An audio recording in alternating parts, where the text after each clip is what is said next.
Hey, this is Russ Payton with Roleplaying Public Radio. This is RPPR episode 122. It takes a village to carry my inventory. This episode, we're going to be talking about running communities and settlements and whatnot in role-playing games. Can't imagine where this idea came about. You haven't been playing a certain game, have you? This episode has not been sponsored by Bethesda, but if they're open to the idea, hey. No, it realistically... Call me. Yeah. No, Ross, Hey, girl. it has been sponsored by yours and Caleb's addiction. And probably mine and Tom's when we're actually able to play it. Yes. Yeah, you could be all sanctimonious once you've tried heroin. All right. It's Until delicious. then, you shut your mouth. You don't know what you're talking about. I've heard it's delicious. There's I don't have so much stuff. Well, the problem is with Tom Aaron, and I don't have... you have a robot butler in the game, so like you're gonna love it. I know, it's like, but we don't have... If you're going to make the, You the can put a heroin bowler illusions... hat on them. On Codsworth. So Ross, I'm sorry. I just to point this out, Caleb. If you're going to make the heroin illusion, we don't have the needles for it yet. Yeah. So anyway, in news, just a reminder for those of you who are in the Red Markets playtest that you should get those playtest notes in by December 20th. Please, as we mentioned in the last Game Designers Workshop. So this is just another friendly reminder. In other news, Base Raiders Death Traps Volume 1 with three traps designed by Caleb will be released soon. I've got the final art for it. I just need to finish writing the stats out for it and lay it out. So hopefully before the end of the month, it should be out. So those of you who back the Boiling Point Kickstarter should get your copies free through RPG, and then it'll be on sale on Drive-Thru and the Base Raiders web store. So, huzzah! And Caleb would thank you, but he's playing Fallout 4. What? So... the idea, Fallout 4, for those of you who are not unaware, has a new segment where you get control of not just one but many settlements, and you can build things for these people, for settlers who come, and then you can tell them what to do. So it's a little like a mini game that's a little bit like SimCity. It's not nearly as complex, but it's a fun way to like, oh, I'll build turrets here and I'll build a little bar here, and oh, look at my little mindless followers. They do as I want. It's Dance for me. Yeah. Yes, dance. And that idea would be a very interesting thing to do in a tabletop game, because obviously you could give the followers more complex personalities and wills rather than I tell you to do this so you do it. Right. And you can give them bowler hats. You can give them bowler hats. You play dress up, which is really fun. Actually. In fact, you live in my town, everyone's required to wear a bowler hat. I need to source more bowler hats. Quest for the bowler hats. So, but like, there are several RPGs out now that I feel that have the mechanics to sort of handle these kind of topics in an interesting way. There's obviously Apocalypse World, where you can be the leader of a settlement or a leader of a gang. There's GURPS, of course, which we've done through our own Fallout GURPS game. There's also Mutant Year Zero. There are... Rain, obviously, yeah. There are many ways mechanically to do this, so we're not going to be talking about game mechanics for this. The idea is, I don't want this... A game where you're the leader of a community should not be the same as you're just a wandering murder hobo killing things and taking their stuff or solving mysteries until you go crazy. Yeah, the important thing to note about a tabletop RPG is that if you're going to have a community in your game, you can actually tell a story about a community. Yeah. Unlike video games, which Fallout 4, while I love it, I'm basically allowing people to live in my closet because they keep my closet organized. Yeah. Like, I don't give a shit about them as people. So they literally just say... So they're your closet organizers. Yes. Well, do you rush to their defense when super mutants attack? Not particularly. No. Okay. The closet is not needed to be fixed. And the reason I would is because it would harm my cap production and my closet, because they're just NPC, inventory miners. They are cogs in my machine. Yeah, so. So the idea is, with this, how do you tell a story that's unique to being a leader of a community? A type of story that you could tell only through this way, not through being like, I am the chosen hero and I'm going off an adventure, or I'm an investigator going to solve mysteries. So we're going to talk about like these kind of topics and why this can still be, for example, power fantasy, even though you have responsibility, which is kind God, of... that sounds like work. Yeah, it does. But Yeah, so I mean, we'll just go around the table. What kind of adventures, when I mention this idea as a campaign or as a scenario, what kind of adventures do you pop in your head that you would want to run or play in, Aaron? Personally, because this actually came to mind for a game that was suggested by one of an acquaintance of one of our friends, Andy. About doing some sort of game about just basically doing all about the community and relationships. They mentioned the basis of this being like Kiki's Delivery Service or Porco Rosso, just because it was the inner community that was built around all the relationships. So would it be like negotiating with other communities, or like building consensus within your own community? Within your own community, and just those the lives that you're affecting. So you're directly. the mayor, but like this person on this block hates his neighbor, and so you have to deal with negotiate between that, or so it's not a problem you can solve with murder. Yeah, no, it has Usually. to. Or That's ridiculous. You can solve it for murder, but it's going to end the game pretty quickly. Right. So not if you legalize murder. Yeah. So Caleb, any? Well, No Soul Left Behind. Yeah, that's definitely very much the dynamic of how much of yourself do you want to give up personally to help a community. right. One that would not be appreciative or even acknowledge your sacrifice. Yes, which is, pretty much the question asked of everyone in real life, but something I wanted to deal with because I thought it was interesting considering the Better Angels mechanic. Yeah. I also talked about briefly in the campaigns we shan't be running podcast about the idea for a fantasy campaign I'd want to do where you're literally trying to run what would be the equivalent in our history of a slave state, a slave rebellion state, like so. Oh, right, like the right. Dominican Republic. You have a culture that has to start over from scratch, Right. And it would be important on the order in which you brought infrastructure and services to them would determine the culture. Right. So, like, if religion is the first thing you bring to the ground table, they're a theocracy now.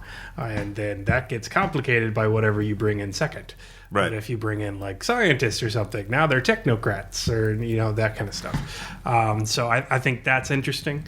So I've been thinking about that kind of stuff as well, campaign-wise. Yeah, I remember yours was the idea that all these slaves were like gladiator types, and so like they're all professional badasses, but they don't know how to farm or mend their clothes. Or Yeah, it would be after a slave revolt, and it would be very typical in that, like, you would have an entire population with PTSD. They would be raising kids with PTSD. Most of them aren't literate. Most of them were raised as slaves, so they don't have almost any education. So how do you bring that to them? They have a very strong leader, which isn't you, but you're tasked with going other places to get those things because the leader has to keep them under wraps. Yeah. But as you win other places to bring those into the community, that would have a shaping effect on the community, depending on what order you brought them in. It'd be sort of like a fantasy campaign quest. It's kind of like a Rorschach test in a sense, like, what do you think is the most important thing for a society? Yes. So, or like, what order do you think? And there's no right answer. I mean, there are wrong answers if you're like, no, let's just bring in more military stuff. Let's just start raiding other cultures for their shit. Yeah, you forever. could do that. Yeah. I mean, they would be safer. Yeah. The key to that would be like having threats and needs that are constant. Yeah. Across all areas. And so, like, what do you take off first? So, like, security would have to be a threat because, a big slave revolt, you obviously got through it by grit and numbers, not by, technical prowess or maybe even tactics. Right. So you would be in danger of invasions from neighboring countries. So you could go security first, but then, holy shit, you have a country that's founded in blood after getting its blood drained, and now you've just brought in a bunch of mercenaries to teach them to be better fucking killers. Like, yes, your community would be safe. No one around them would be safe. Yeah, and Well, screw those other guys. and what to say that they immediately won't start the cycle again and start bringing other slaves. So that would they kind of need. affect that kind of thing. So, like, depending on what order you did, maybe I'd make it like you couldn't have it all. Maybe it'd be like, okay, you went security first. Those scientists or alchemists or whatever aren't going to come over here. They're scared. Like, you're scary as fuck. Yeah. They don't care. They're not going to be cool with it. You're the Legion of Doom. So, for instance, but if you went scientists first, you could still get the security guys. But then you couldn't get the religious stuff. are the education stuff, because the religion guys dislike the alchemists a lot. So it would be sort of like a balancing act. Like, what do you want to leave out? Depending on those adventures. But okay, well, come on. We all know how it's going to end up. So, like, can I offer you agriculture? Mediocre. We would all be a Morton Joe. Don't get addicted to Aquacula. Tom, what kind of adventures do you think of when? Well, I'm more thinking. I've been a SimCity player since the Commodore 64. Okay. So when I think of games like building communities, I really think of building them, like actually managing them. To me, my ideal was I wouldn't be the guy going out and adventuring. Yeah. I would be the guy running it, making decisions. So a resource management kind of thing. Which is, in a sense, Caleb's, but instead of like, what is your ideal society, like, how do we get the most out of our limited resources? Like, and basically, doing, like, making the best, and then once you get, like, getting all the basics taken care of, and then thinking, okay, now we actually have a few more extra resources with everyone fed. Yeah, well, now what do I want to pursue? I mean, that could be an interesting. If you could weave that into the others, the previous example, you could well, maybe we could solve these things if we're just good enough civic engineers. Maybe we'll have enough resources to hire the mercenaries so they can defend our borders. We don't have to become bloodthirsty, and we can get the scientists, and or at least some of the contradictions. Yeah, I would say that you're the GURPS Rifts game. The GURPS Fallout game. Yes. Sorry. Thank you. Yeah, that was the closest I ever got, because I like it because you kind of said, like, all right, you told us, okay, your communities have one unique resource that others don't. Well, what's it going to be? And that okay, so I think the Ghoul community of Rala we had access to like power armor because we had a. Well, no, I think it was power. Like, you had the working nuclear reactor. Like, we had access. No, we had access to a place that used to build small suits of power armor. Okay, but I don't remember the exact details. Yeah, but yeah, it's like, so you have like one thing that you can trade it, but if you trade it all away, it's all gone. Right. And that kind of idea of game of like resource management also appeals, I think, to the same kind of players who like tactics in like dungeon crawl games. Like, how can I min-max my guy instead of min-maxing my murder hobo efficiency? It's how can I min-max my civil engineering degree so we can have enough resources so we're not going to starve to death or get overrun by raiders.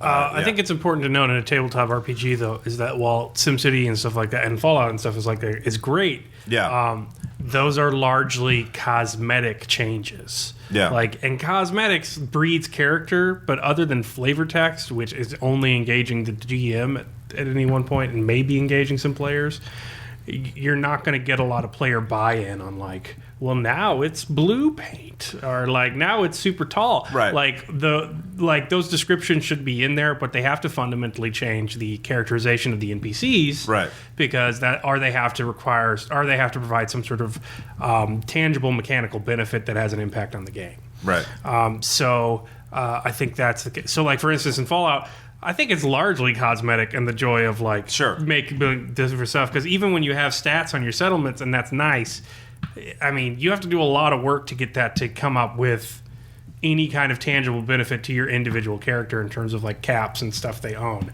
There's a lot of work in between the starting. Ooh, I built a lamp. Yeah. And everything else, and it's kind of its own meta game. And even then, if it goes down, you're not cut off from doing any of the activities in the game. It just makes everything slightly easier. Yeah. So it's not much of a mechanical benefit. I think you're much better off in an RPG is following the strengths of a tabletop RPG and making sure that the changes you're building in your community make a fundamentally different community. Well, yeah, and I think that's what Tom and I were talking about in several RPGs like Rain and also in Fallout or in the GURPS game. There are certain GURPS supplements that basically stat out communities like characters, and so by fixing the sewage treatment plant, you improve the health of the community by 10 points or whatever. And so the idea is you would start out with a starting community with these kind of stats, and you'd have to do these kind of things to get to the point where it's stable or self-sustaining. And so that would be a technical challenge. Or in Dresden, neighborhood aspects. Neighborhood aspects, yeah. You want to change from crime-ridden hellhole to tolerable. And settlements usually have their own personalities. Like the SimCity 2013 game, which I'm totally done with. But the one thing I did like at the time is certain city maps had different resources. Yeah. Which usually, you kind of by necessity, determine what kind of city. Yeah, you build an industrial town. Yeah. When it's on oil. Yeah.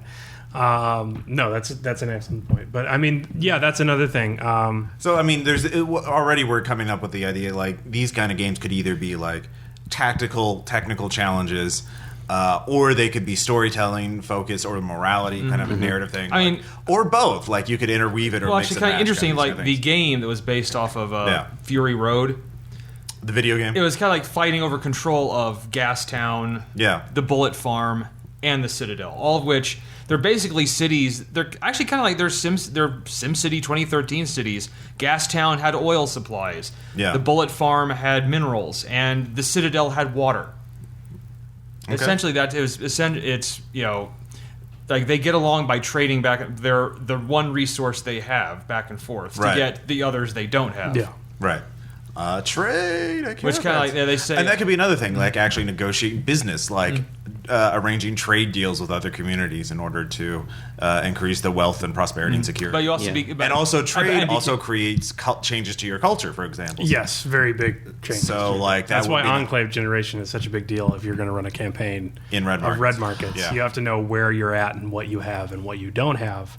To characterize your community. But otherwise, it's not mechanical. Like it's it's a storytelling tool. So that's the other thing I think it's important to mention is that your community only exists where it touches your PCs. Oh, that's true. Yeah. You do not want a bunch of NPCs talking to each other. You are not like the rote NPC dialogue in Assassin's Creed when you are GM. You can't just have a conversation with yourself. Well, you could. Well, I think in terms of mechanics, as a GM, especially certain types of GMs, I think are sort of drawn into building simulationist rules to cover that. And that's kind of thing. Don't black box it so much to where like you make a bunch of rolls in secret in between game sessions. You're like, well, it turns out there was a trade war. Your economy's wiped out. There's nothing you could have done unless you want that to be the story.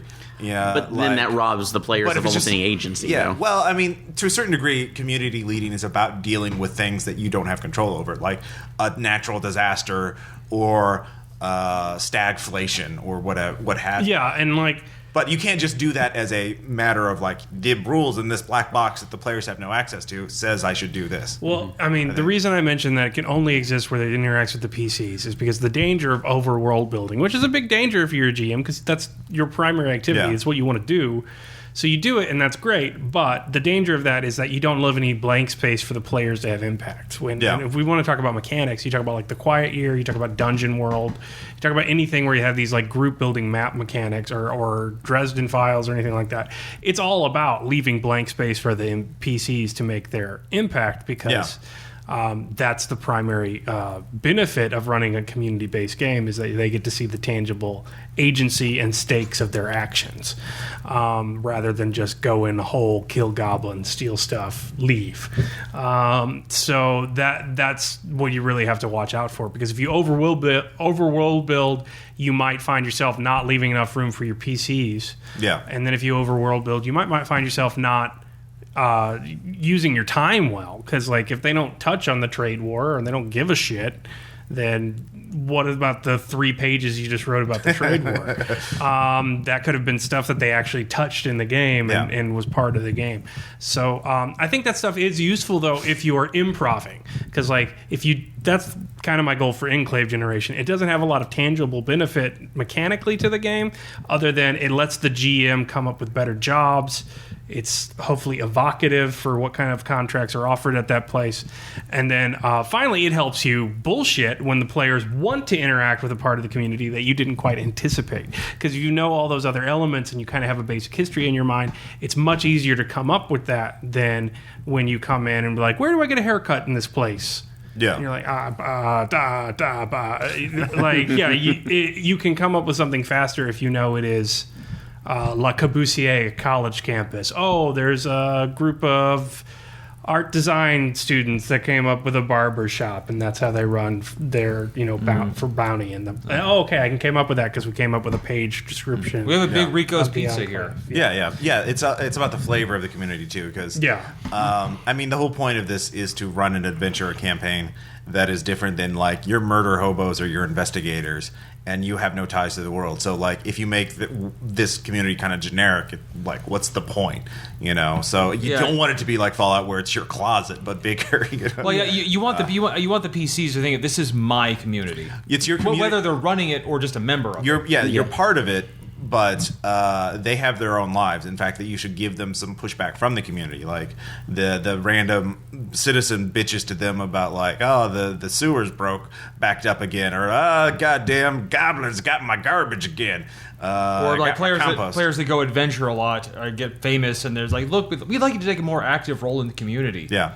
You know, like take a job which says you can't go out and adventure so much or anymore. Dealing with possibly the party of other adventurers who are coming in trashing everything, and then you have to take care of them to protect them. Yeah, that's true. Like every time, I think that's a good point to Aaron. The idea that any action you do should have an equal and opposite counter reaction. So if the players, again, like also going back to your campaign idea, is what do the players choose to deal as a priority? That means that creates a problem somewhere else. So if you like are the mayors of this fantasy village, and you go kill the local orc clan that have been raiding the caravans. They're like, oh, trade improves, security improves. Well, yeah, but now the thieves have snuck in because you weren't guarding the community, and they've started. Or maybe those orcs were also holding something else at bay. Something. Well, I mean, you don't want to do.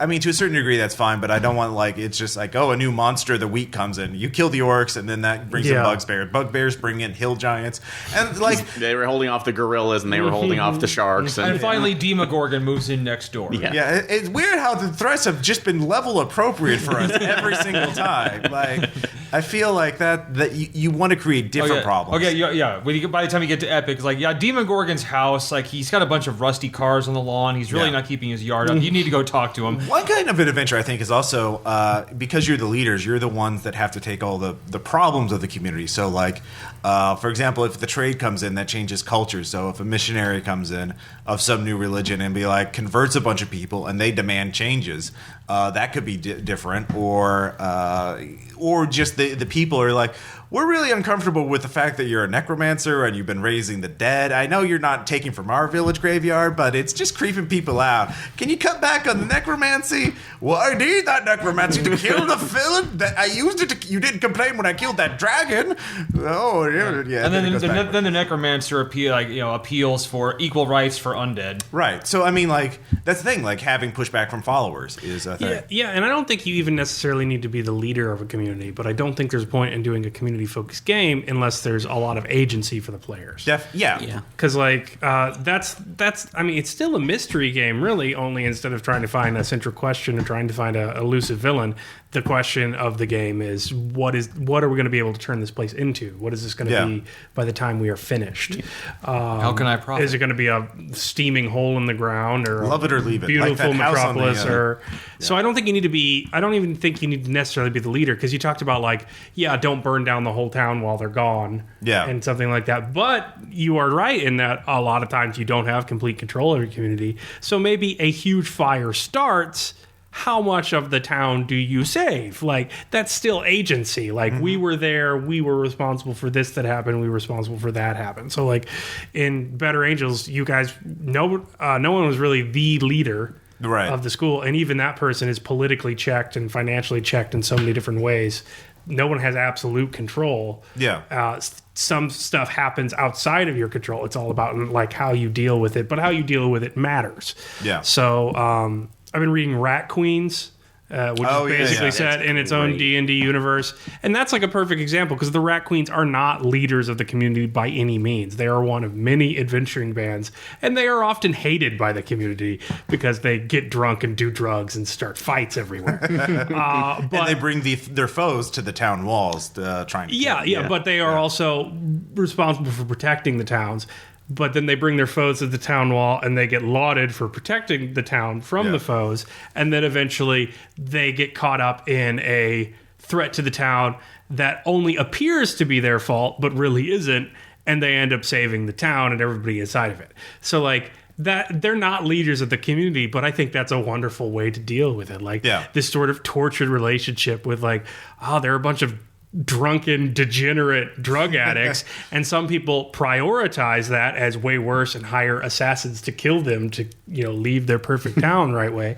But then other people are like, well, yeah, we have to clean up the bar a little more often, but they only kill the monsters that are trying to kill us. Like, they're going out and getting stuff for us and things like that. So it very much becomes a discussion about like what the community needs to be, even though they're not like the mayor. That's a good point. You just have to give them your players just need to have agency, the ability to change the community, because like that's the power fantasy in the the Western first world. Like, yes, you can engage the community, you can be civically minded, you can do charity, you can do good work, but 99.999999999% of the time, you're going to have no tangible proof of what you did being positively good. Like you're gonna not see it, or it's gonna be beyond. It's gonna happen away from you, or people aren't gonna express gratitude for it, or like, and that's the real world, because we don't live in a community that's small enough anymore, or even tangible enough, because we have so many digital communities where like you get that buzz of seeing like this place is not just a place I am. This place is this place because I am in it. That sensation of like the circular thing in the community, I think is pretty uncommon nowadays. It does happen, and I do believe in it, but like it's not the buzz of like, we killed that thing and now this guy is not dead. Woo! Like, right. There's no city on the hill. There's no like a blank slate community where you are colonizing a new world that is totally empty of actual indigenous residents. Unless you just float up on an island somewhere. But even on the island, that's a good point. And I should say, that these are not like a binary thing. You can either do murder hobo or community. It's more of a spectrum. You could choose like 70% murder hobo, 30% community, or vice versa. So where like you have some adventures where you go out and do typical PC things, and then there's the adventures where you have to get your community fix the town well, or get everyone to agree how to use the well, or something like that. Or that could be an encounter, like a side encounter. You go home to rest up and fix your gear and heal up, and then you have to deal with some calamity at home, or like, oh, the library burned down. We need a new library. Okay, well, you're the guy who kills the dragon, so you got the gold. Like, are my players historical events? Yeah. And it doesn't have to be massive historical events. It doesn't have to be like, before Drizzt and after Drizzt time. Like, guy. It could be like local historians, like uber old people nerds and library historians talk about, well, that building didn't exist until the other place got razzed down by that group of adventurers back in '06. And that's fine, but like if they've had some sort of tangible semi-permanent impact, like that's what you want out of any character in any fiction, because the character exists now before and after the story starts. Yeah. Which is really what you want to apply. You want to only focus on the most important part of that character's life, but you want to imply that they didn't just exist when the story started. Like they made some kind of logical sense as a person in this world, and like that's why your characters need to be able to do something in that community. They need to do something to change it. If it's a community-based game. Now, Delta Green, you guys can't do shit. Right. It's nihilistic. Like, nothing you do matters. You might as well have shown up dead. It didn't. Yeah. Right. I mean, obviously. We're just playing until you guys realize that you should put the gun in your mouth. Like, and that's Delta Green. Like, but if you're going to do a community-based game, why do all the setup for that if that's the answer? If the answer is like, why were we even here? Why would you set people up with those expectations? God. I mean, actually, remember 69? Yes, 69. You actually could do a really nihilistic community game if you really wanted to, but that would be something like... I know you mentioned like siege situation. I'm thinking, of course, like World War II. Like if you're a member of the Resistance. Oh yeah. Like you're in a rural French village, and you're like, fuck the Nazis, and you start killing Nazis, and the Nazis eventually it winds up with your village being fucking massacred, just razed to the ground. And everyone killed to be for you to. So that could be a nihilistic community game. War and that kind of thing. Or just or during the the tabletop variant of this war of mine that you're just a refugee trying to survive. Yeah, so. that could. Yeah. Well, I mean, like, it wasn't that nihilistic, but No Soul Left Behind was kind of a nihilistic game because you could do things to help the community that week. Yeah. And then some other horrible shit rolled down the pipe from state or the community's parents or shit you couldn't control. You can just mitigate the siege damage coming in. But you could still mitigate. You could choose to do nothing and focus on yourself and watch it get way worse. Or you can, put your fingers in the dike. But you still put your fingers in the dike. Like, it can still be, it's a shithole, but it's our shithole. like you can still do that, and that's a viable way to, like, run a community game. Because it's our shithole now. We have ownership of it. Yeah. Instead of, Let's flip the crack house. Yeah, so. exactly. Let's flip the crack house. There's a crack house that's really inexplicably nice that you can't sell because you don't legally own. Yeah. Like, it doesn't have to be a massive impact. It just has to be a impact. Yeah. And this may be a little bit of a divergence too, but when you're talking about at least the communities are possibly running that, what about the situations where players kind of adopt them and you kind of have to build them up? Because I know the example I'm thinking of is with the Gripply you guys and the New World. Yeah, no, that's a good point. Like, community games don't have to necessarily start that way. Like, if you're a good game master, you should be responsive to what your players really respond to. So if the players are like, oh my God, these poor people need our help, we must guide and lead them. I mean, part of that is obviously based on the rule set you're using. I mean, there are some RPGs I think are better for communities than others. Community type games. So D&D was kind of it was okay. It wasn't the worst. But that's a good point. So, like, if they do that, then be logical. Okay, well, what do you want to do? Here's how they are. Like, it'd be like Caleb's game. Like, here are these people. Here are their problems. What do you think is the most important to fix? And here's how you can fix it. And then just kind of go from there. I think that would be a really cool. That's a really cool point. The adoption mechanic is another risk of, like, over world building and not leaving blank space for your players. Because, like, if you guys had gotten to the Gripply and adopted the frog people, and Ross is like, "Oh no, the frog people have to die in episode 23. Like, I've got no stats for them, and I will build nothing up." Like, that's a trick question because that assumes I have plans for episode 20. Exactly, but like, you are definitely not the one suffering from over planning. But other people might go too far down the world building rabbit hole, and, like, if your players really want to grab on something that they find to be cool and take over and take agency and invest in, if you've built, well, no, that's not what happens in chapter 57. Then, like, well, fuck what happens in chapter 57. Like, you're not writing a book, you are playing a game. It could be an interesting challenge. Well, they want to save them. Let's see if they can. That could be exactly if they can. It's agency though. Because kind of I know it's another example too. With one of the runnings of NIM that I did at Gen Con, we had the frog Sean who would always it was basically just there as a mouthpiece. But I had written him in as he was part of the NIM community. He interacted with characters. He knew the main ones, and then I think it was a third group that had Sean, maybe Peter in it. Said, no, we want to take him along with us. And I was sitting there going, what? And, well, okay, roll for it, and realize, I have no stats for him. So, like, scratch them down.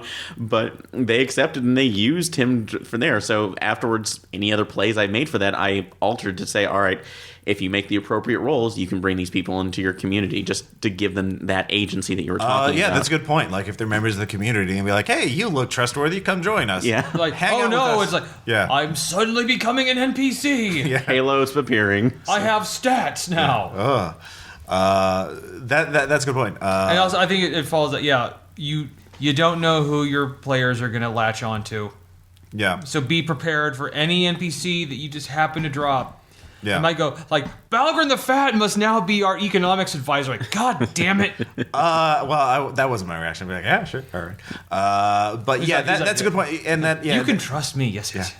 And that creates new story plots, because if they adopt this new character into the community, you could then you have a lot of new plot hooks, because then you're like, how does the new guy interact with the other NPCs. And again, you don't want to have Caleb's the problem that Caleb mentioned about like NPCs talking to NPCs, but that could be scenes where Sean the Frog has problems fitting he's in. Crazy. Yeah. Because he's crazy or whatever.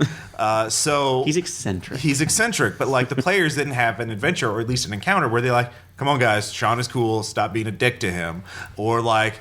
Try to build him up. See, Sean can do something no one else can. He can jump really high, and he can do this, and like, or a guy that you can't stand is suddenly being offered a position of power. Like, no, we have to discredit that guy. Yeah, exactly. Yeah. So, or Sean, becomes more popular than your characters. Like, can they deal with envy? As everyone's like, we love Sean. Screw you. You're lame.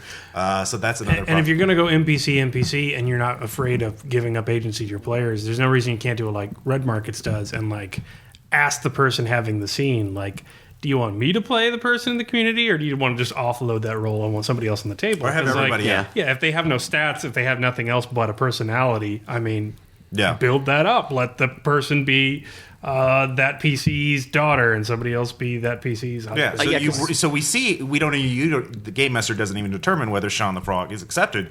We just do a scene where Sean role plays it, and then everybody else plays. We'll make it more drama system. It's because work out and it works great because we wouldn't have gotten beautiful jewels like Ross's interpretation of my Jewish mother. Oh, Bubsy.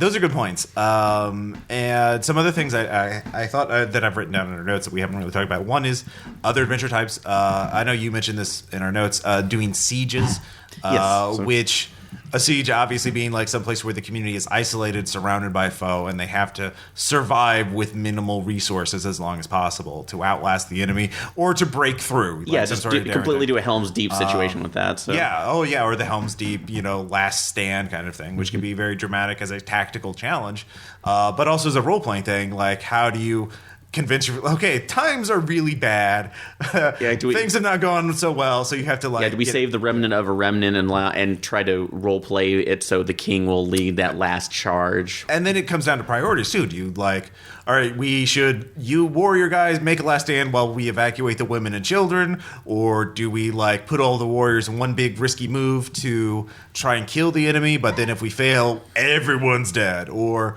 so it becomes or do you negotiate a surrender and save the maximum number of people and leave in disgrace, or do you Alamo it so that though you are dead, you are now inspired. You are now the story that echoes through history. What's your priority there?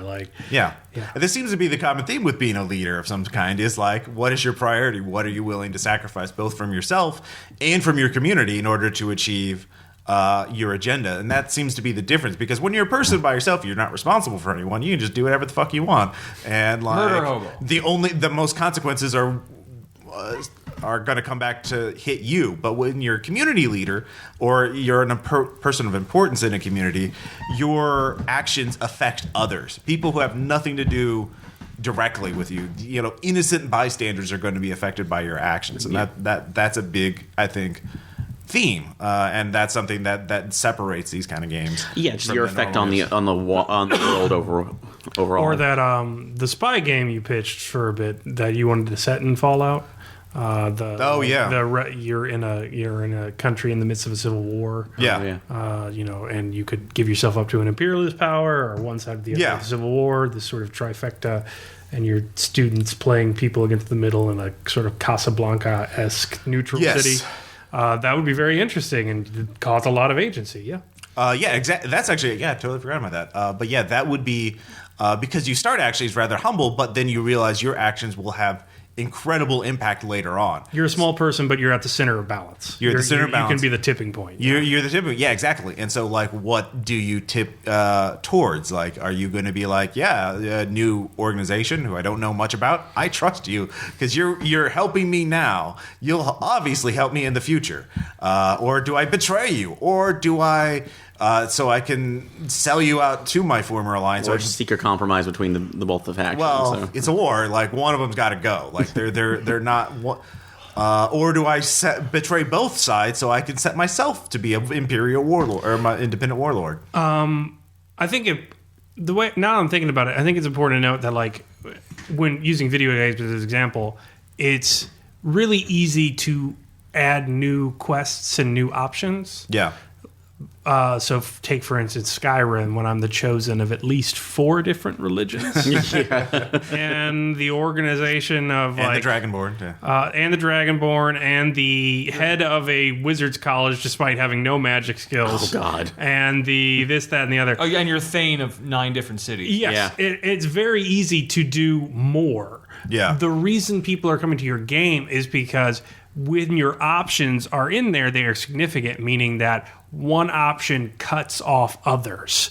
And I think that is the more reactive thing that a person can do that is like fucking impossible to code into a video game with all those negations of certain skills based on one thing or the other. Well, even in the previous Fallout video games, there's always that point of no return. Like, if you do this, the other factions are going to be angry. This is the end game. So yeah, but it's pretty artificially late. Yeah. Really late. And it's kind of the same thing in WoW too. Is that they do have alternate factions that you, even if you're working on one little quest for that, it'll reduce your rating with one of the other ones. But it's pretty static though. Like the polyamory controversy with Fallout 4, in that like you can have any number of romantic relationships with any number of characters regardless of species of sex, and no one gets pissed off.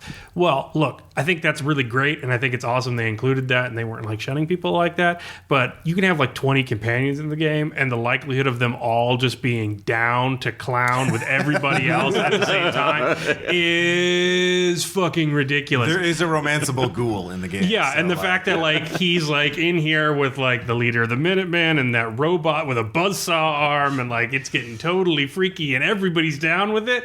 Like, okay, yeah, that's great for a lot of characters, and it's great that you're not shunning those people, but at the same time, like, that's just not stats. And the reason that's in there, I don't think is necessarily for like a social justice reason, even though that would be cool.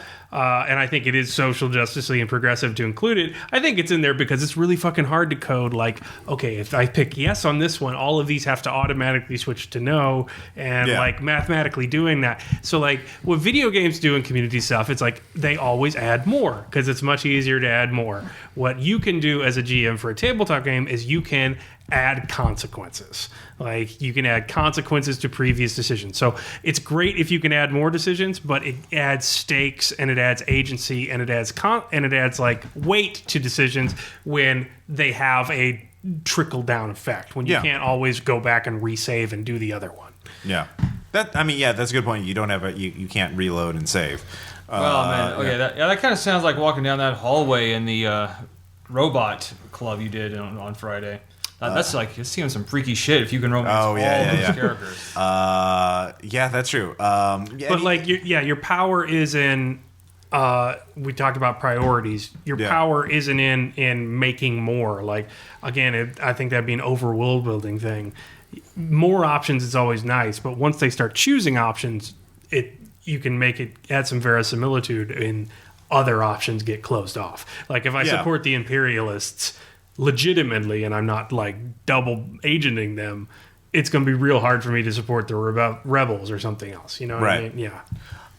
And that's true. And I think part of this is that there's no set formula of like how much you can do or like what the consequences are. Like, I mean, I think it's about the flavor of the game too. And what I mean by this is like in a heroic game, you're presented with like 3 impossible choices, you know. Each one of these options is going to have some sort of horrible consequence. Like give up the princess's hand in marriage to someone she doesn't love, or thousands of people die, or do this, you know. But in the heroic game, there's always that option to where you could put your personal characters at more risk and just do the impossible and square the circle and save the day without having to make any hard choices. Yeah, just the Kobayashi Maru. Yeah, exactly. But in a more realistic game, there's always going to be like, you can't get it perfectly. There's always going to be at least some screw up, even in the best case scenario. And then there's the dark nihilistic where, you know, the French resistance, doesn't matter. You're all going to get gunned down. Like everyone you love is going to be gunned down. Almost certainly, unless you just betray everyone to cross the English Channel and run away like a coward, you know. Yeah, the Flame and Citroen game is pretty bleak. And then Brad Pitt and his tank crew roll into town. So That's the thing. Execute this prisoner. But there's no set option of like, as a game master, you can decide whether the players can achieve the impossible, whether they have to make the hard choice or not, whether it's possible. If they're clever, you can do it. Like I tend to do, like you can if it's a game with magic and supernatural shit. If you go on the extra difficult challenge mode, yeah, but at least there's a greater risk to your character. Yeah, it should never be easy to not have one of those three choices. I think. Yeah, like Vo got her revenge. Yeah, but she died, and everyone she loved died doing it. Yeah. But fuck the Gray Skyhorn. Yeah, and that was a game without like there was magic, but it wasn't like wizards flying about and casting magic spells and resurrection spells and that kind of thing. No, it was all about but the New World had that because you guys were supernatural badasses with super powerful magic, and. So you're saying we were super? Yeah, you're very super, and so, same with Heroes of New Arcadia to a certain degree. So, and I was the only one to remain myself throughout that game. Yeah, exactly. Because I was voted that way. So, yay! There's a lot to think about when running a game based on a community, and in future episodes, there are some games I would like to try out that have mechanics for community building, like again, Mutant Year Zero, Spark. Yeah, we have to do that. Spark's very good. That kind of stuff because you build the community by building up its social norms more than you build up. And we've done Rain, and we've done Fall or GURPS, Post-Human Pathways, all that kind of stuff. Yeah, so there's a lot of other games we'll try out in the future with this, but. It's just it's about the story, not about the mechanics. So I think that's about. Anybody else have any final thoughts on community building, leadership? I think we're good. All right, good. So next up, Tom will have a letter. I do, and then we will have some reviews, and then shout outs and an anecdote. Oh my god!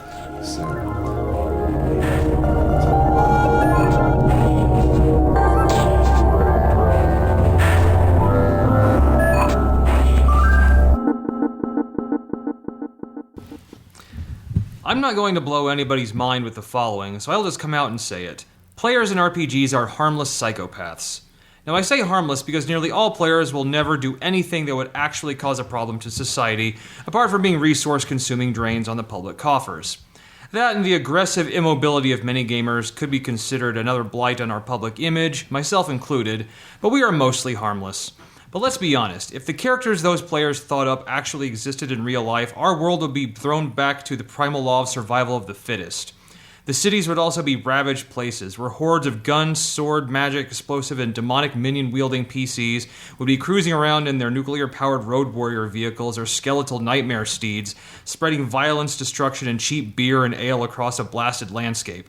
Yes, it would be worse than Detroit. So we can all agree, PCs are rather a violent lot. So much so that most of them go around wiping out towns or the entire adult orc population of some random medieval world. And yet many of those players have no idea that consequences might come up in response to their actions. And why should consequences come up? Most encounters are like bad action movies, where those that would enforce consequences would be nothing more than lambs to the slaughter. Entire squads of civil servants would be cut down mercilessly by most PCs, helpless before the onslaught. The only time most players have to worry is when all the underlings are smoking lunch meat and then Oddjob shows up with his razor hat, or Lurtz, the only Urukai with a name, shows up and kills Boromir.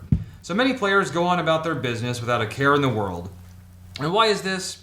Well, like most people, PCs want to have power, real or imagined. And there's nothing wrong with that. Power is a natural human need, whether it's running a multi-billion-dollar mega corporation or just spraying that roach in your kitchen with a steady stream of raid and pretending you're Red Adair on a blazing oil platform in the middle of the Caspian Sea. And for players, this need for power comes out in their RPG characters. Sure, Ralph Bieselman, who works the counter at Office Depot, might not have much power on his own, but Ralph's 19th level blackguard with the soul-devouring sword of Megacock is the scourge of Make-Believia, feared by all, from the local bootlick to the emperor of the land. And this is perfectly fine. We all try to escape our own humdrum lives from time to time, and this is one of the many things that role-playing does beautifully. Escape from the mundane, and a brief dip in the pool of imagination, and back into reality. So most players don't like it when their refreshing dip in the imagination pool is interrupted by consequences that many times resemble those of the world we are trying to escape. That blackguard isn't meant to be arrested by the city guard for crimes against humanity. However, I put it to you that having a character deal with the consequences of an action that they or their friends have carried out can be one of the most fun things to do in role-playing. I use the examples of a game set in the Mass Effect universe I have been following lately.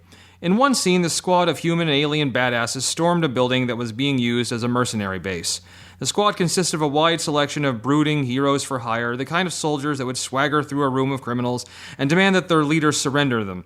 If not, they were confident they could kill every armed thug in the room before anyone else got a shot off. I'm exaggerating a bit, but you get the idea. The group runs through the base, laying waste to anything in their way. They come across a scientist, along with that scientist's child. They free them, but leave them behind as they are on a mission. Like many PCs, they plan for extreme prejudice measures in the mission, as in they wired the whole building to explode. Things happen and the building is leveled. The players emerge victorious, the hostages are free because the Geth player went back in and saved them at the last minute, getting pretty badly damaged in the process. So imagine their surprise when the authorities show up and arrest them.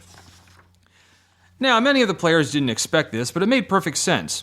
Yes, the building was being used by mercenaries who were engaging in criminal activities.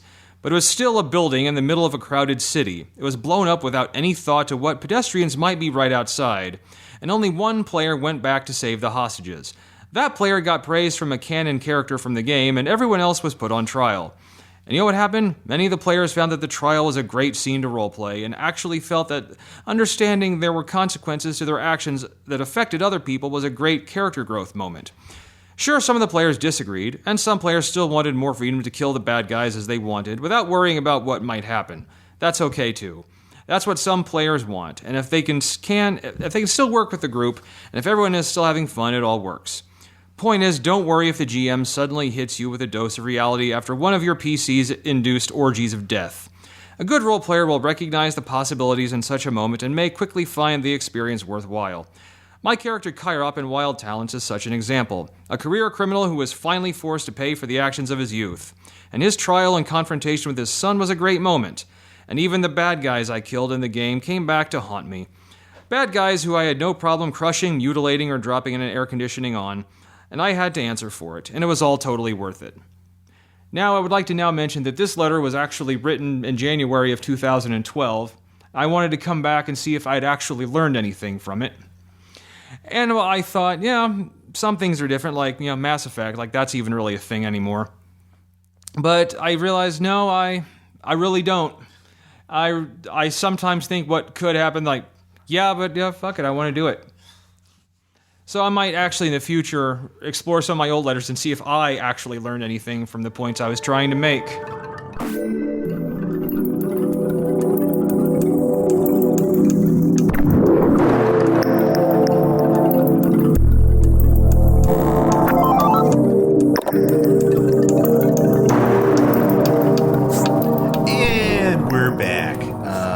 Excellent letter, Tom. Well, thank you. And I think I know what music will be playing in this episode. That'll be from R23X.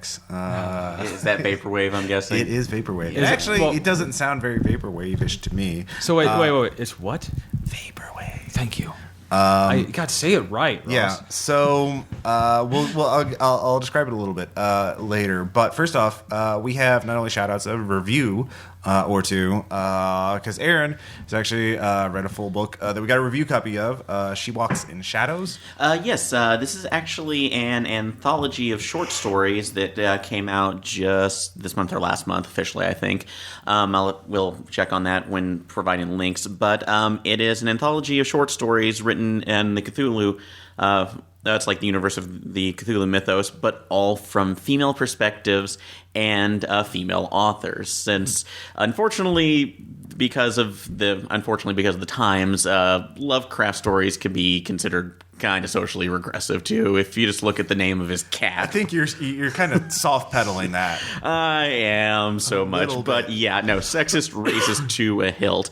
Yeah. And there were not a lot of the female characters who just weren't outright victims within the story. So this is one where they're given a little more agency from the stories, and there's 25 stories in total, which range from first person, third person narratives, poetry. My favorite of them so far was and I apologize because I'm probably mispronouncing this, the Diabus Minovoribus Extorius Theomagica, which is put in the Who's style. It by? Do you know? That is by Jilly Dreadful, nice. Which I'm sure is a pseudonym, but I like the name. So good pseudonym. It's an awesome pseudonym. But that's actually put in the context of a researcher's report on what is apparently a sorcerer's grimoire for summoning the worm of Shib-Nuggaroth. So it just kind of, and you see as she's writing it down, her mind is slowly going as she is eventually transforming into something unearthly. So, nice. But it's all put in an academic preface. She never breaks it. She just, it's put in with such a cold and hard logic. It is creepy as hell to read through. So that is just one of the great examples of this as well. And I don't want to give away too many of these because just the style and the varying styles in different stories and the old content they pull from. There's a lot of very new things here, like this is one of those, or another one, it's a very short story called Bring the Moon to Me, which is about a woman who's a programmer for NASA's spaceships, and put a little line of code that was inspired by her mother that calls to certain things. So that is all I will say about that. Nice. But there are also other different stories that actually go back in the past. Like one of the second stories here, Turn Out the Light by Penelope Love, revolves around Lovecraft's mother. And it begins at the end of her life where Lovecraft is starting to begin her funeral preparations. And we see kind of her degeneration going forward, that she realizes that her son sees things that she can't, and when her vision or when her mind is finally turned to it, it starts breaking her down.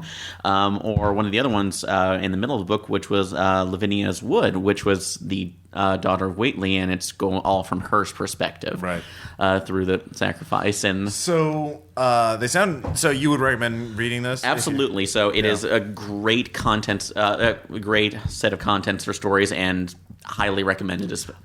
Yeah, I believe this is from the same publishing house, Innsmouth Free Press. I want to say. I believe so. Let me take a look. Yes, this is Innsmouth Free Press. Yeah, I've read one of their previous anthologies and I reviewed it for the RPPR. Sword versus Mythos, I think it is. Sword and Mythos. Sword and Mythos. Yeah, as I've read that one too. Which is excellent and very good. So they're doing a lot of these themed Cthulhu Mythos anthologies, and they're doing really good work.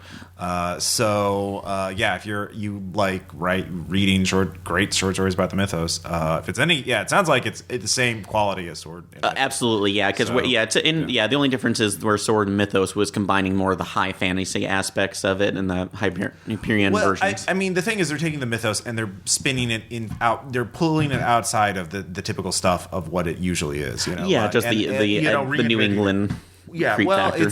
The one on Lovecraft's Mother is obviously New England territory, but it's a new perspective. Yeah, is what I'm saying. So it sounds excellent, and I will probably read it as well. I highly recommend it. Give them their money so they can keep making more of these. We have another review, Tom. Yep. A new role-playing game that we have done an actual play of yet. We have, and we'll do more of them. Yes, probably. it is. I think game I found on Drive-Thru RPG, Hic Sunt Dracones. I'm probably saying that wrong, but it's the Latin for Here There Be Dragons. It's spelled like HCSVNT Dracones. I will put the link to the Drive-Thru page. Yeah, it's basically anthropomorphic animal transhumanism eclipse phase game. Kind of eclipse phasing. It's not, you can't switch bodies quite so easily. Right. The politics are far more simplified. Yeah, it's essentially you are the remnants of a workforce created by corporations. Humanity's long extinct. Right. And it's entirely corporate society because that's all anyone's ever known. Yeah. So everything is monetized, and the game system is interesting. That on the outset looks insane. Like there are 20 attributes. Yeah. But it's done actually in an interesting way because they do it in 4 columns by 5 rows. Mm-hmm. So you look, there's mind, body, community, and economy, and then there's like strength for all of those. So there's like an economy strength, a community strength, a mind strength, a body strength, and for example, and so you just put dots in each column, and that like represents what you can do. So it's pretty easy. You say mind, economy acuity, and they're like, oh well, that's pretty easy to look up. It's a lot.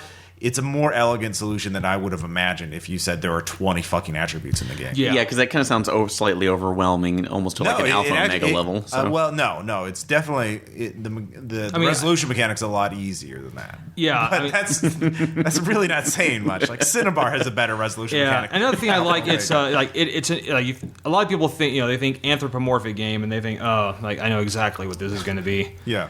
It's really not. In fact, a lot of the players, the writer has said, you can kind of forget that you're even playing an animal character most of the time. Right. So it's great setting, and we've done one session of it so far. It's going to be a 4-part. We haven't done combat yet, so it's a pretty simple tutorial adventure. Mm-hmm. The next one will be because I'm running it, and even I'm like, okay, there's a lot to learn here. Yeah. It is fairly crunchy. There's a lot of cybernetic modifications. There's like a psychic power magic thing called transcendental technology that you can transcendental implants that basically allow you to do magic. Yeah, they'll let you do space magic. And there's also ship combat, which I'm hoping to get to, I think, in maybe the third session. We've never really done much in the way of spaceship combat in any RPPR game. Yes, I'm a little bit sad about because I would look forward to doing this. Unfortunately, because I'll be trying to join the next session when you do that as well. Week from Friday. Yeah, we'll try it out. So, and also, and as for the book itself, it's actually it's a really good looking book. It's you got the hardcover color one. Yeah, from Drive-Thru RPG. From Drive-Thru RPG, it's great artwork. The first 52 pages, it's like 250 pages, if not more. I can't tell the exact number. Yeah. But the first 52 pages is all backstory. Yeah. And, you need that for such a complex setting. But yeah. So we'll have some actual plays of it up at some point, and it's it jumped into it pretty easily. So I'll probably keep this in mind to run for other groups too sometime. Yeah. So very good. So now back into shout-outs. Caleb, you mentioned something you want to give a shout-out to. Spectrum? Spectrum 22 just came out, and I get them every year from my dad, basically, as Christmas presents because he's an artist. And it's their collections, like huge coffee table books with glossy pages of contemporary fantasy and speculative art. So you'll have covers of different novels and stuff from comic books. They'll also have commercial stuff, and it's basically an awards book of people selected in the different categories with the best winners. And they're these big, thick, very beautiful coffee table books. Good for looking for art styles that you like if you're trying to do art direction and stuff like that. But they are pretty expensive because they are glossy and nice and pretty to look at. But ooh. That sounds cool. They are pretty fun. So if you like looking at the pretty pictures in RPGs, but don't ever get around to playing them, you could just, I think we're all guilty of that. You could just cut to the chase and get the pretty pictures because it's front to back pretty pictures. So. Aaron, of course, you've been watching some TV. The main one I will go for since it premiered last Halloween is the triumphant return of the Evil Dead series on Starz under the title of Ash vs. Evil Dead.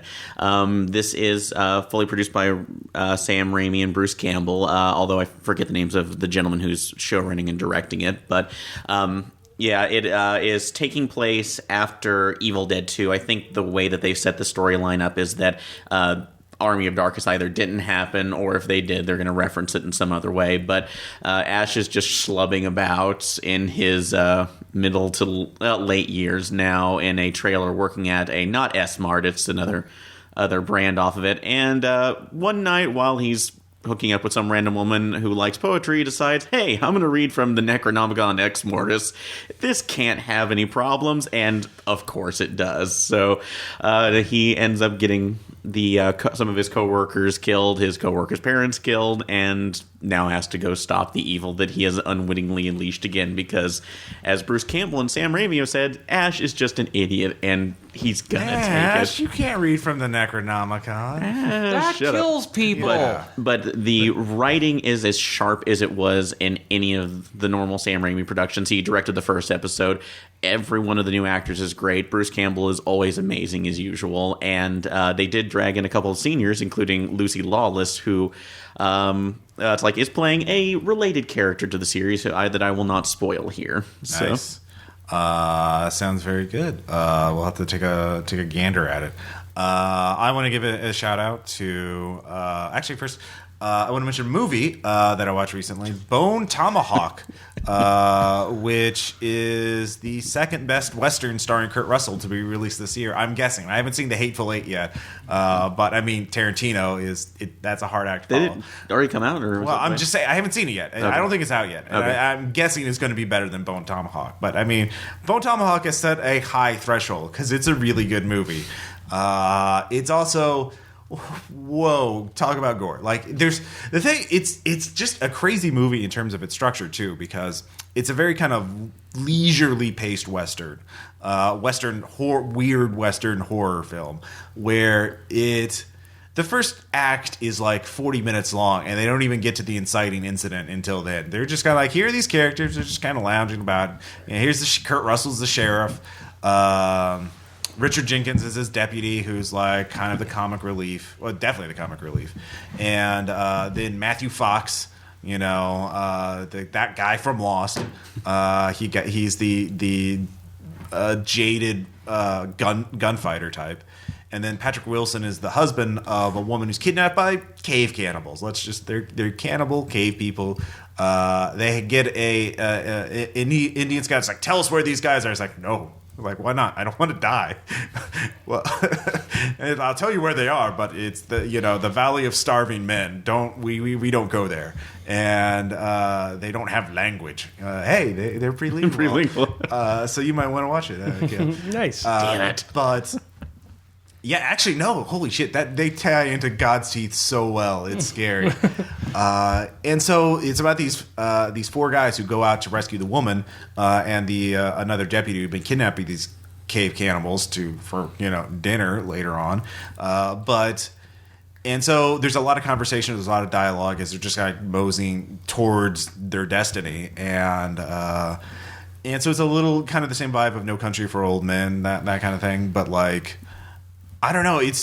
There's not much gore in the movie, but when they do have gore, it's whoa, what the fuck? It is super gory. Yeah, because I remember you telling me, you discussing this with me. There's that one scene. Yeah, that one scene where you, of course, I don't describe it. Horror fan, jaded towards any kind of effects at this point. You even said you stood back and went like, that's a step too far for me. No, I watched it. I was just like, holy shit! Like I was surprised because I didn't expect, because up until this point in the movie they've never really lingered on the gore, so I didn't think they would take it that far, but they do. They were saving it, because usually in a horror film it's if it's going to be gory or not pretty soon. In the first horror scene, they either, like a Hitchcock movie, the guy just falls over dead after he's shot or stabbed or whatever, or it's like an Eli Roth thing where they like, let's see all the skin being peeled off.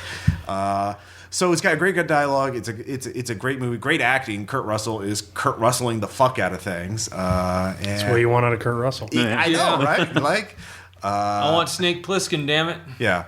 So it's an entertaining movie, but yeah, be forewarned. You need a high threshold for gore, or at least somebody else who can tell you when to start looking at the screen. Just don't be eating for that during one this scene. And yeah, so yeah, that's my review of it. I hope that helps. Let's see, Caleb, you saw a movie too, right? Yeah, Spotlight. So it's by the guy who wrote Zodiac for David Fincher. He's directing now. And it is about the 2001 investigative journalism team that broke the Boston, Massachusetts Catholic Church child molestation scandal. Yeah. Which in turn broke it across the world.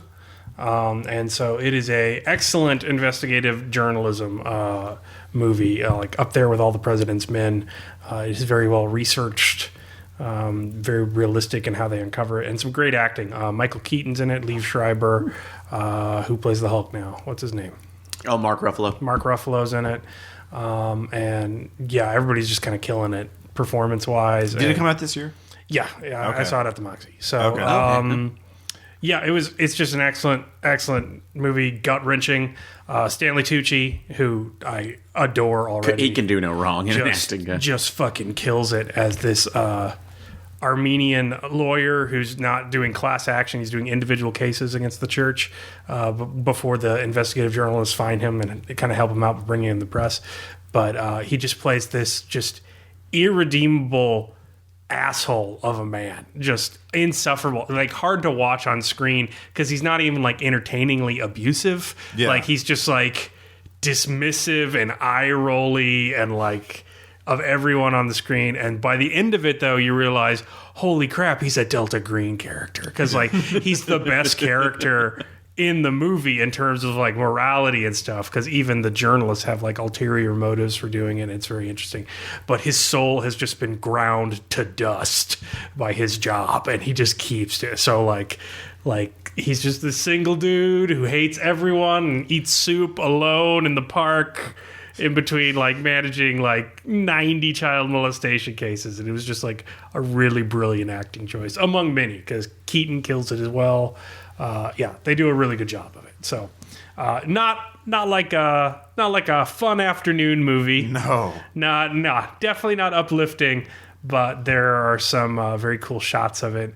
One of the investigative journalists is going through the diocese records, which is historically how they found, because they found codes in the placements of diocese records for the child molestation, like sick with leave, unassigned, stuff like that, were never actually meant that, and meant they were being moved and shuffled.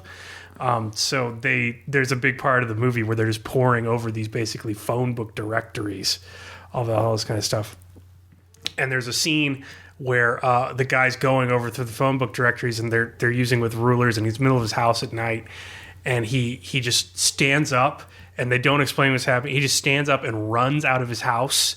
And it's like a long tracking shot of him like through the Boston streets and like 3 a.m. in the suburbs, and he's just running from street to street, like shooting his head around. And he gets like a block away, and he just looks at this house, and you realize that the house was in the records, and like one of them's living a block away from his kids. And it's just like it's just really tastefully done and really dramatic. So it makes me want to run a drama system game where everyone's in an investigative. Like, because that's the cool thing. I didn't know about that. The Boston Globe team that found it was basically like a black ops journalist team. Like, they only addressed the editor. They didn't work with anyone else. They didn't have to turn in any stories. They weren't on any deadlines. It's basically just work it until it's done, and don't tell anyone what you're doing until it's done. And that's how they broke it. And I'm just like, oh God, that'd be an awesome drama system game. Like, you are just deep cover journalists. Like, you don't have guns, but like, it is all about don't get found out before it's in print. So pretty impressive stuff. Wow, that sounds amazing. It sounds. I'm sold. Not a sunny afternoon. Sunny afternoon. Yeah. Don't expect to be in a good mood afterwards. Yeah. Watch My Neighbor Totoro afterwards. Or not. Well, speaking of anime, yes. Aaron, you saw an anime thing. Yes, actually, this. Are you really surprised? No, I'm not. Well, but as any of you know, I am a giant robot nerd. I love that, and this year saw the entry into the first proper Gundam series we've had in a while, Mobile Suit Gundam Iron-Blooded Orphans. This differs a little bit from the last couple series because they've done the Gundam Build Fighter series, which were more just toy advertisements. They're great in their own right because they're just fun, but this is the first one to go back to the kind of the serious drama that's known for, and it has turned out to be really excellent so far. The base of this is that Earth has, of course, been in space for centuries now, but the Earth's always been in space. Yes. Well, I'm saying centuries instead of maybe like 100 years. Well, I don't know what you mean. Earth has always been in space. Like, sorry. Earth's civilization has always been. Okay. Excuse me. Slight difference. So, no, it's another dimension. So, but Earth civilization has been space, but they do not have the main colonies. It seems to be split primarily between Earth and colonies that are on Mars. Mars has been more or less completely terraformed. Okay. But it's set within smaller corporations who just run everything on the planet and are subsisting primarily off of child labor. They find kids whose parents were immigrating to Mars, either died or couldn't find work or just orphaned for other reasons, and swoop them up into these corporations where they can be used as, at best, indentured servants, or worst, complete slaves. And as part of these, they are almost all of them are implanted with invasive collars that will allow them to link into the machines. And the whole story goes with this one group who essentially takes over their unit and manages when they manage. So they're going Spartacus. Yeah, pretty much Spartacus by finding a Gundam, one of the old variants of that. That's been powering their station, rebuild it, and try to run the revolt from there. So it sounds interesting. It's a very one. I want to say the subtitle is like Kingdom Hearts game level stupid. It's no. It's Channel A awesome. Like Iron Blooded Orphan sounds like something from a Channel A game. Yeah, no. That would have won. Almost, it's like almost equal to C. Yeah, and I would actually say this, Caleb, because I know you're not the fan that I am of anime or any of that. This is one I would honestly recommend to you, just because of how down and earth and gritty it is. Because of enslaved kids, am I right? Yeah. I know when I think down to earth. I'm building a reputation for that. Yay! I know when I think down to earth narratives, I do think on a terraformed Mars. But don't think of the actual series Terraform Mars, because no. Okay, I didn't know that was serious, but anyways. And then finally, I do have to mention the music I'll be using. This is from a vaporwave artist, R23X. The album is called Soundtrack MP3 Torrent, and it actually sounds it's actually I would even call it vaporwave. Like, it's not like Mallsoft or something like that. It sounds more like the not quite video game music, but kind of like weird. It's kind of channeling that vibe. So it does sound a little bit like a early Final Fantasy game or video game kind of music. It's more post vaporwave. It's not like elevated music. I'm trying to. You just unironically, in a sentence in English, use the term post vaporwave. That's a term. Are you gonna move to future funk like the rest of the sane people? Future funk is fine. It's not the only. It's the evolution. So. Groovy Godzilla is a future funk artist. Just stop. Okay, well, I'll stop. So, because we have anecdotes, instead of doing like one particular story from one particular scenario, I thought we'd give a little sampler of the games we've been playing recently and recording. So, things that you can be looking for in the future. So, Caleb, you could tease us on what the listeners can expect when God's Teeth. Because we've recorded 3 more episodes of it already. Yes. Can you tell us a little bit about God's Breath and God's Legs?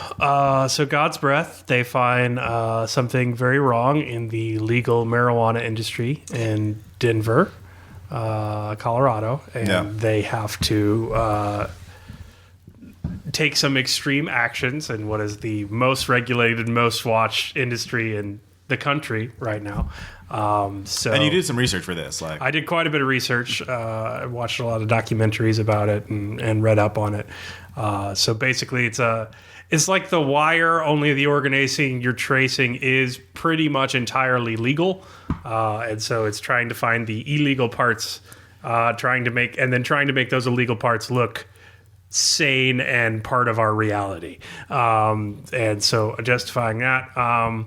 In the second one, I gave you a bunch of cannon fodder, and in the second part of that same adventure. Yeah, second part of the same adventure, because we added 2 characters back into the game. Actually, we added 3 new characters and 1 new player back into the game, and so it ran a little long. And in the second one, I gave you a bunch of cannon fodder to participate in the raid, because it was important and they wouldn't just send you guys.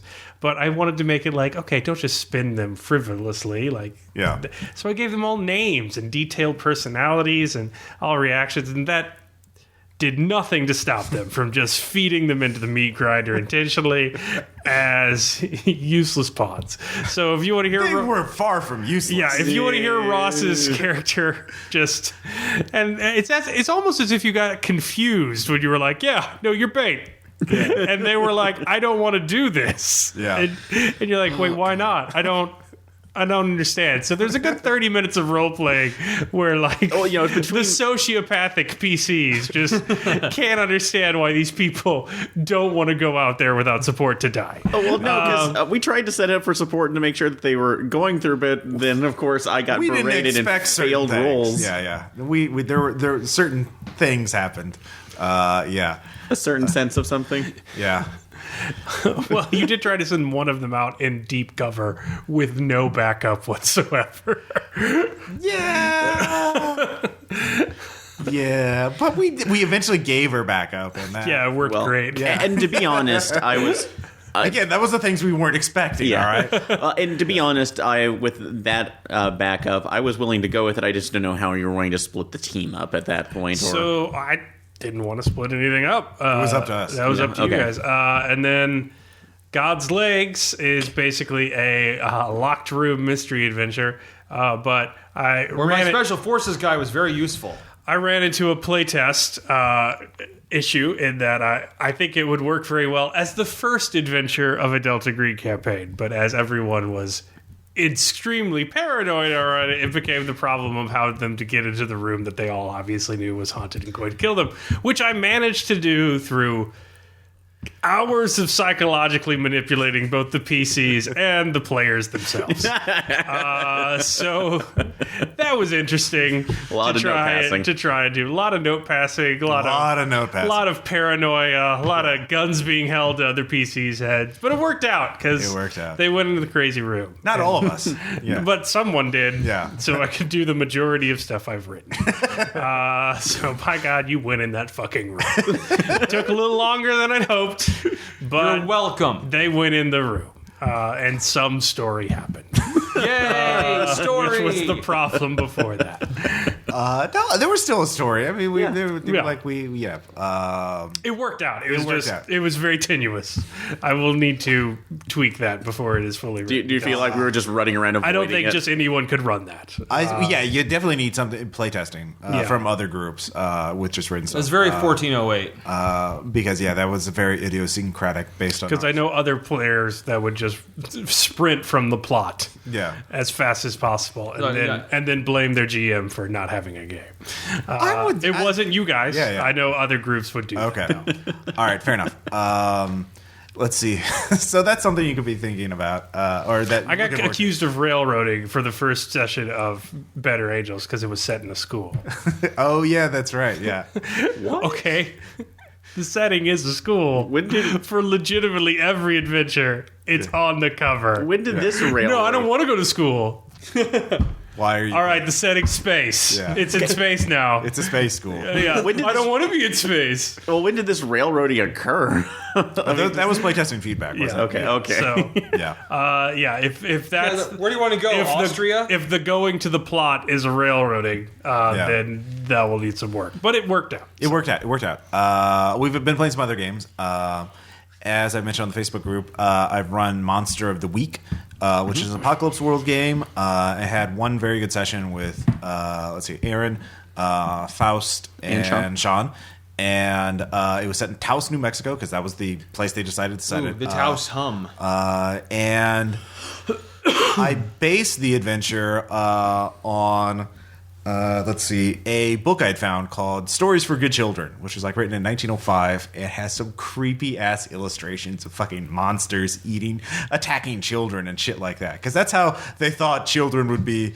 Oh, here, you want a bedtime story? Here's some That's how we'll comfort monsters. you. Yeah, this will comfort you. It is some original Grimm's fairy tale level shit. Yeah. It's all public domain because it's written in 1905. Every story ends in cannibalism or some child being. This is actually literally a thing. Okay. Well, it was all designed to say, stay in your room, don't question the norms, or you will die. Pretty much. So the adventure involved the Dreamlands, the Cthulhu mythos, and creepy stories. And Aaron's character was a not Ghostbuster. A not Ghostbuster. Yeah. I wanted to say I wasn't the Ghostbusters. I wasn't the real Ghostbusters. I was the true Ghostbusters. No, for copyright reasons. Then Faust played a wizard basically, and then Sean's character played what in the playbook is called the expert. Basically, he had a trunk full of occult artifacts he could pull out. and use. And I think the one anecdote I do want to mention is at one point you use your gadgets to there's a horde of moonmen that attack a toy store. Yes, the moonmen. The moonmen, and these are like 1905 or circa moonmen, so they basically look like deep ones, froggy deep ones. And you use your gadget to look like their empress queen. Yeah, because what I did is my character had options from his sheet where he could have a van. Yeah. So I just loaded it up with it that it was fast and it also had a lot of tech in it. So while Sean and Faust were distracting the others, I created a hologram of their queen to try to get them to at least explain the situation to them. But you rolled really well, so you basically wound up with 5 Moonmen red shirt minions. Yes. That were then they did not. No, they did not end well. They were red shirts all the way, and I was very sad. They followed that tradition proudly. Yeah. So that's a game to look forward to. Yes. And then, of course, Tom has run his first adventure for the Draconis game, where we were troubleshooters on Mars, investigating a murder. And, a lot of murders. It was one place. A lot of people got murdered, and it was cool because it involved at one point Sean's character had to jump from a flying car to a skyscraper 85 stories up, so through a window, so he could have died. Yeah, he was confident. Tutorial adventure. Yeah, he was confident, and then was it Sean who was like, I can make that jump too? Yeah. No, it was Sean who did that. So well, Steve did it first. Yeah, Steve did it. Well, he's a ninja, so of course. But yeah, Sean's like, no, I can do this. Yeah. And I even told him if you roll a crit, you're dead. Or failure, crit failure. Well, if you roll a crit fail, you're dead. Yeah. Like, okay, I like those odds. There's more pre-gens. So that's something to look forward to as well. So we have a lot of games going on right now. Of course, also the Dresden Files. Dan is still running that. Our latest adventure did involve a heist in Branson, stealing occult artifacts from Yakov Smirnov. I'm just imagining anyone who doesn't know RPGs listening to the past 20 minutes of this conversation. Just being thoroughly perplexed. We have a stupefying number and variety of games being played right now. Yeah, we do. All for you, listeners. All for you. It's always for you. Yeah. But yeah, so you have you can be looking forward to that as well. So I guess that's it for this episode. So hey, this has been RPPR episode 122. It takes a village to carry my inventory. I'm Ross Payton. I'm Tom Church. I'm Aaron Carson. Caleb. Yay! We'll talk to you guys